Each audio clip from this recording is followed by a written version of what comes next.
Good afternoon. Happy Wednesday. We are almost done with this book. I am going to do a really short chapter. It's just chapter 20 today, and it's only like a page and a half of notes. So the next week is 21, and then I think 22 and 23 I'm going to combine. So I already have my notes for next week. I've already finished the book. I've already read through it again. So we are wrapping up quickly, and I'm excited. I don't know what I'm going to do next. I might wait till after the holidays and jump in. So I don't know, which is a mystery. We'll figure out what we're going to do as we do it, I guess. So chapter 20 is titled Your Ticket to the Moon. So if you haven't been on these book studies before, sorry, I have no idea what's going on in my hair. If you haven't been on these book studies before, we are doing Worthy by Jamie Kern Lima. And we are in chapter 20. So if you haven't grabbed the book, that's okay. You can watch all the previous recordings over on YouTube. If you have the book and you haven't finished it yet, that's okay too. But I do encourage you to grab this book because it is really eye-opening, and it really helps you to really come into who you are called to be, who God made you to be. And I think that's really important and a lesson that nobody can hear too much. So starting in chapter 20, her chapter title is Your Ticket to the Moon. And so she asks this question starting off: have you ever had a decision to make or had a dream or vision of what you wanted in life, but didn't have clarity on how to get there or what to do, or if it was even the right time? I think that's something we don't talk about a lot, right? We like to show that like we're perfect human beings. We know exactly what we're doing. We have this like idea in society that we have to have all the right answers, and that we can't show our faults, and we can't show our, falling down and getting back up again. Like we have to just show the perfectionist side of it and the successful side of it. But that's not life. And I think that gives other people looking from the outside in the idea that we have it all together. But like nobody has it all together. We're all just trying to do the best that we can one day at a time. And so I love that she puts this in here because we don't ever know 100% if we're doing the right thing. It's all trial and error, and it's just listening and being in tune with ourselves and praying and meditating and asking God for like clarity and vision, and then pursuing it the best way we know how and pivoting when it doesn't work out. That is what life is. It's never 100% perfect. It is messy, and we have to be open about that.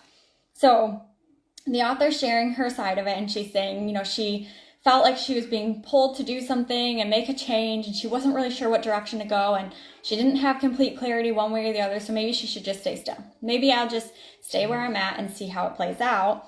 And her friend told her, when they were at lunch together, they said, maybe you're not sure how, and maybe you don't have all the answers yet, but you just need to take a step forward anyway. So don't just sit there. Don't just let it play out. Don't just allow the change to come or wait for the, next right step to just show itself to you. Start taking action. That's what it's about. It's about taking action. And I love that he said that. Like, you just need to take the next step forward anyway. You have to put your feet into it. You can't just sit and allow things to come to you, because they won't. You have to take the action. You have to go and reach them yourself. And if you go the wrong way, that's okay. You can pivot in the future, but you have to take that first step. And after that first step, you'll get clarity on the second step and the third step. And then you just keep going forward. You don't stop where you are, because if you stop, then you're losing momentum, and you don't want that. You want to always be in momentum. You want to always be moving forward. So on page 266, she says, I didn't need to wait for total clarity to make my next move. I just need to take a step out in faith.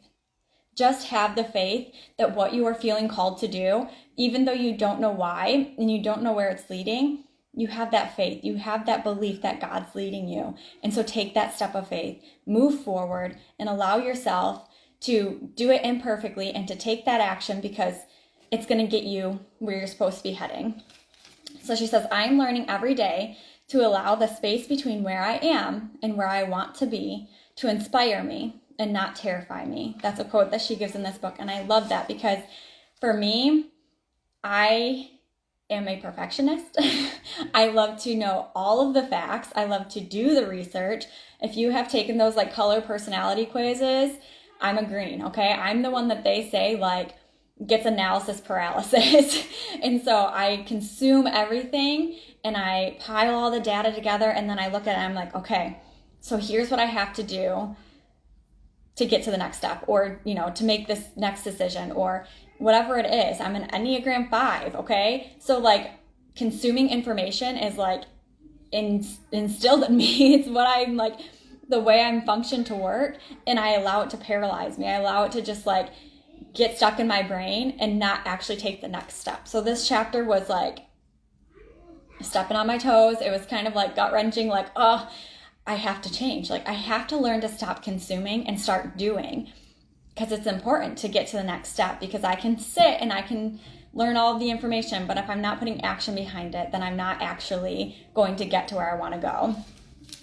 So on page 267, she says, do you ever wait for clarity to figure out exactly what to do and precisely how to do it before you decide to actually do it? Do you feel like you need to have it all figured out before you proceed? Or, like, if you can't do it perfectly, you're not ready to do it? Perfect doesn't exist. And she says that perfect doesn't exist.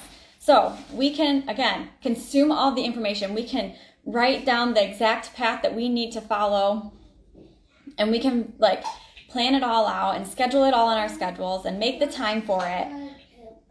But if we're not actually doing it and changing course when things aren't working out, then we're never going to get to our end goal. Perfect doesn't exist. We can't ever execute something perfectly. Something we think on paper is going to work out so good, when we start doing the actions, maybe it won't work out the way we thought it would in our minds. And so we actually have to pivot and we have to change, and that we learn those mistakes along the way. She says, we think if we envision it with enough focus and keep it on our vision board for long enough, it will appear. Or if we pray for it and it doesn't magically appear, then we tell ourselves it's not meant to be, and God clearly must not want this to happen right now. So we use it as an excuse when things don't happen perfectly, when things aren't working out in the timeline or in the exact way that we wanted. We use that to say, God doesn't want this for me right now. We fervently pray over it and we say, Lord, if you want us to do this, then you will bring me the results. But what are we doing? Are we actually putting in the action steps behind it? Hey, buddy. Shh, can you be quiet, please? He decided to get the paints out and it's propped right behind me, just singing his little heart out. So if we're not putting in the action steps, we can, I have a vision board right next to my desk, and I have things, that I write down, I jot down, and I'll write in a journal, like, these are the dreams that I have. I have affirmations, like, on my mirror, so I can see them every day. Like, these are the goals I'm looking for. These are the things I'm reaching to. But what action am I taking to get there? And I think that's something for me, because I look at it and I'm like, I'm taking action. Look at all this knowledge I'm consuming. I'm on this podcast and this book study, and I'm, reading this, and I'm, learning this, and I've done research on this, and I have this coaching. So I'm taking all the action steps. But no, I'm not. I'm just consuming information. What am I putting behind the actual knowledge to get me to where I want to go? Okay, so we are almost done. I told you this was going to be quick. So she talks about, on page 268, for prayer or manifesting to be activated, you need one critical ingredient: action, not just sit back and wait. So you can, write the affirmations. You can write in your journal all the hopes and dreams and desires and, your plan for success. You can put it all out there. You can create a vision board. You can pray and say, God, if this is truly what you have for me, show me the way. Allow me to see. Allow those people to come to me. Allow these, doors to open and these opportunities to come to fruition. But if we're not actually taking action and going out there and actively, putting ourselves out there and putting in the legwork to get to where we want to go, then it's not going to happen. It's that action piece. It's, believing that you are able to do what you want to do. And it's allowing yourself to see that, things aren't going to work out perfectly, and, I'm going to have to work hard, and it's not going to be as easy as I thought, and praying and making sure this is the right path that God has for you, and then doing the action. You can't stop at those first few things and not put in the action. The action is the key here. So it says, by taking that step, even before we all have the answers, or we have all the answers, we show our Creator we actually have faith. So when God puts a dream, a desire, a passion in our heart, if we just don't take action and we say, okay, Lord, I hear you. I know what you're speaking to me. I know what you want me to do. So I'll sit here and I'll pray about it, and I'll journal about it, and I'll believe that I'm worthy of it, but I'm not going to go out there and I'm not going to chase it. Then do we really have faith that He's calling us to do this? Because if we're not willing to stand up and say, hey, this is what God called me to do, and go out there and make ourselves a little bit uncomfortable to chase it, do we really have faith that God's going to give us the dreams and desires of our heart? So it says we can have self-doubt, which is pessimism and fear, or self-belief, which is hope, faith, and belief. But they both take equal effort, and neither are proven. So if you have, self-doubt, it's like you're saying, well, maybe this person's going to think this of me, or maybe it's not going to turn out the way that I thought, or maybe this isn't the right course of action. Maybe this isn't actually like what I'm supposed to be doing. And you sit and you doubt, and we call them red light stories. You give yourself this red light story and you think, yeah, I think I'm just not going to do it. I think I'm just going to stay in my comfort zone. I'm just going to, level out here. This is going to, be my peak of what I do, like what my success is in life. But it's going to take just as much effort to have that disbelief in yourself, that doubt, as it is to actually believe in yourself and say, you know what?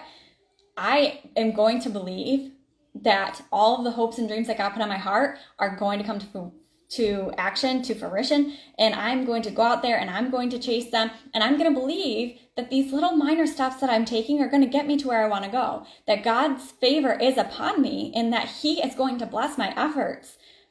Because either one, you can choose which way you want to go. Do you want to doubt or do you want to believe? But they both take equal faith. And I love that she says that, because it's true. Like, you do not know 100% that something's going to work out. And you don't know that it is. Like, you have that split road where it's like, I could take this path or I could take this one. Which one is right? You don't know the right answer. But you have to start taking action. You have to start moving forward. So put your energy in the one that can change your entire life, the one of belief. If you truly believe that something can change your life, put the action there. Put that energy of believing instead of saying, I don't know, and disbelieving and being pessimistic and saying, I don't think this is going to work out the way that I wanted to. Well, then you're going to stay where you are. It's just a fact. If you do not change, you're going to stay where you are.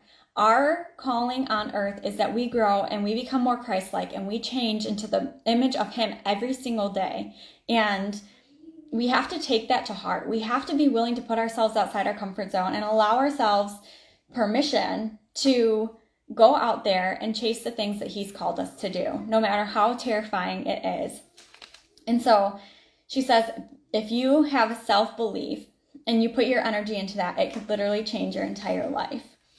So on page 269, no step is a misstep. It either takes you to the next right destination or the next lesson. So I love that she doesn't look at it as a mistake, right? It's not a mistake. You are either learning a lesson from it or you're getting to the next destination. There's never a wrong answer. So you can learn a lesson through something, or you get to where you're meant to be. And both of them are right.